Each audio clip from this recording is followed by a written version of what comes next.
નમસ્કાર દર્શક મિત્રો, વિજાપુરની ખબરમાં આપનું સ્વાગત છે। વિજાપુર તાલુકા નિવૃત્ત કર્મચારી પેન્શન મંડળ દ્વારા વેલિડેશન એક્ટ સામે સખત વિરોધ, તાત્કાલિક કાયદો પરત ખેંચવાની માંગ સાથે મામલતદાર કચેરી ખાતે આવેદનપત્ર સુપ્રત કરવામાં આવ્યું।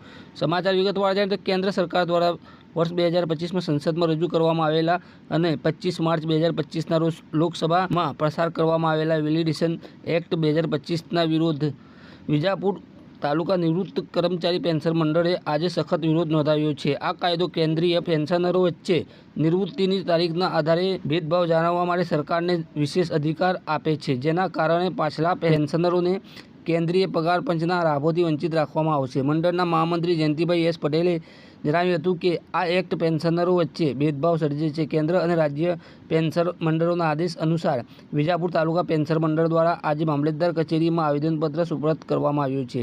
અમે એક છીએ અને સંયુક્ત રીતે આ અન્યાય વિરુદ્ધ લડત આપી રહ્યા છીએ। આવેદનપત્રમાં ભાર મૂકવામાં આવ્યો છે કે આ કાયદો સુપ્રીમ કોર્ટના ઐતિહાસિક DS નાકરા જજમેન્ટની વિરોધ છે અને તે પેન્શનને સામાજિક સુરક્ષા તેમજ વૃદ્ધાવસ્થાના આર્થિક ન્યાયનું સાધન માનતા મૂળ સિદ્ધાંતોનું ઉલ્લંઘન કરે છે।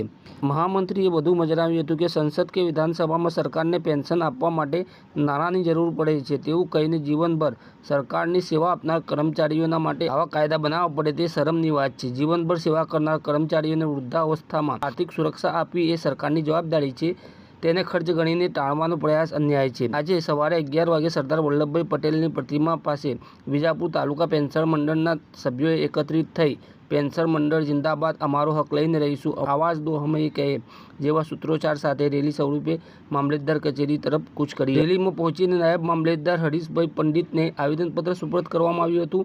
પેન્શનરોએ સરકારને અપીલ કરી છે કે વેલિડેશન એક્ટ 2025 તાત્કાલિક પરત ખેંચીને તમામ પેન્શનરોને સમાન હક અને લાભ આપવામાં આવે। વિજાપુર તાલુકા પેન્શન મંડળ આ અન્યાય વિરુદ્ધ સતત સંઘર્ષ કરવાનો સંકલ્પ વ્યક્ત કરે છે।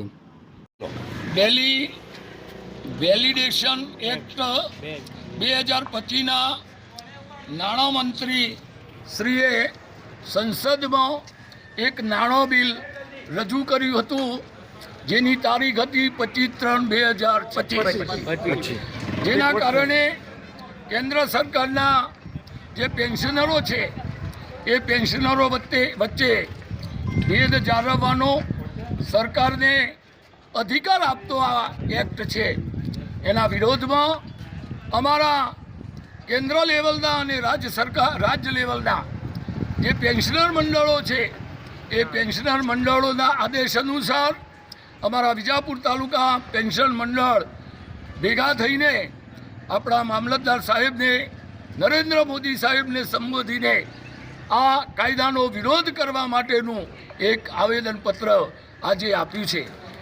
તમામ ભાઈઓ, અમારા જે પેન્શનરો છે એ પેન્શનરો અમારા હક માટે અમે એક છીએ। ભવિષ્યમાં આવનારા સમયમાં અમે લડત આપીશું। અમારા ઉપરના જે સંગઠનો છે એ જે આદેશો કરશે એમાં અમારું મંડળ પણ એમાં જોડાશે। મિત્રો, સંસદમાં કે વિધાનસભામાં પેન્શન લેતો સરકારને ખર્ચો નથી પડતો, જ્યારે આખું જિંદગી સુધી જ્યારે અમે આ સરકારની સેવા 40 વર્ષ સુધી કરી હોય અને સરકારને આપવા માટે એમાં નાણાંની જરૂર પડે અથવા તો એ કાયદો બનાવવો પડે, આ શરમની વાત છે। ભારત માતા કી જય।